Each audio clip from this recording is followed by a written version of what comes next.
7% of the world's population invests in cryptocurrencies.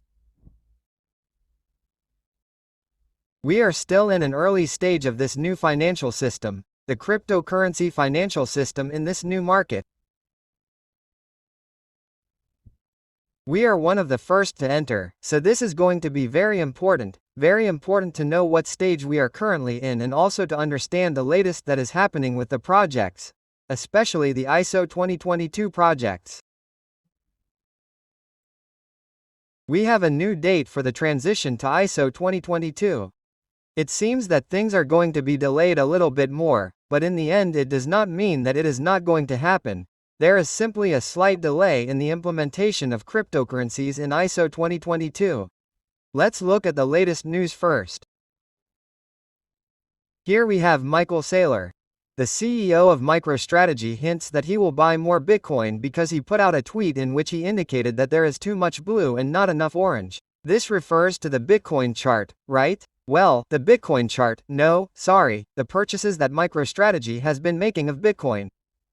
This is a graph where we can see that the blue part is the price itself.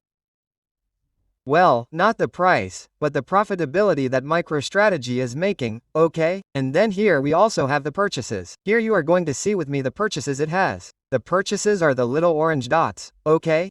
The orange circles are the purchases that MicroStrategy has been making, and the bigger the purchase, the bigger the orange circle will be, right?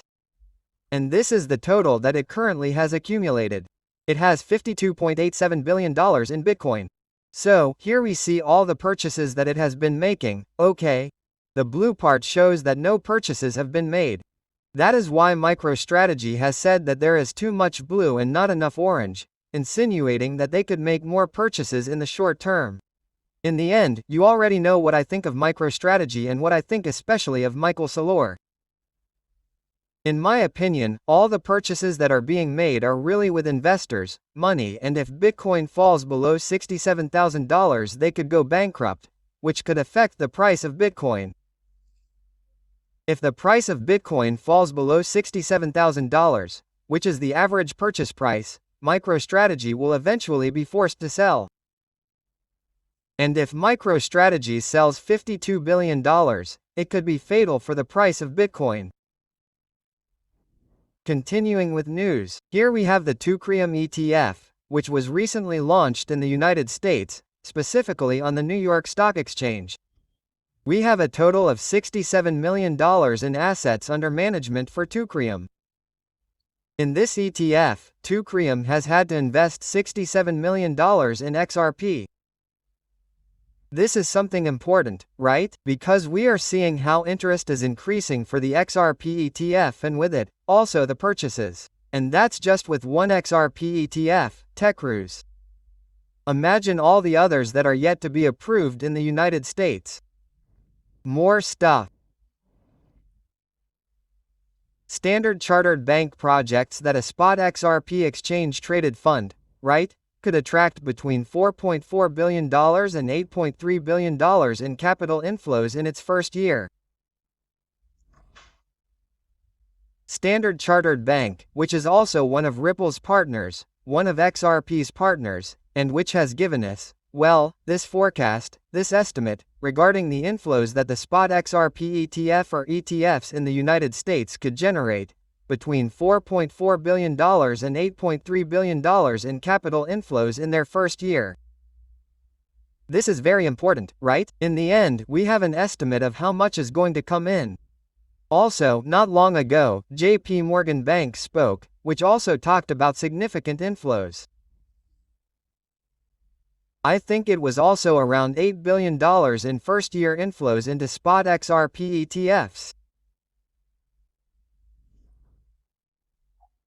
And in terms of the ISO 2022 transition, we had a target date of July of this year, then it got pushed back to October, and now we have November of this year 2025.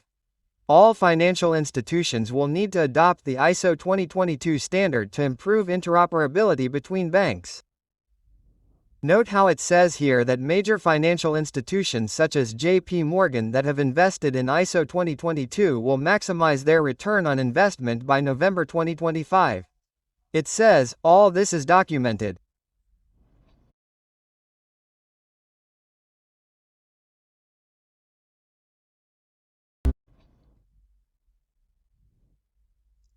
Here we have precisely when financial institutions are given a deadline of November of this year, November 2025, and here, as you can see, it is expected that interoperability between banks will improve, and this is a great opportunity to maximize the return on investment.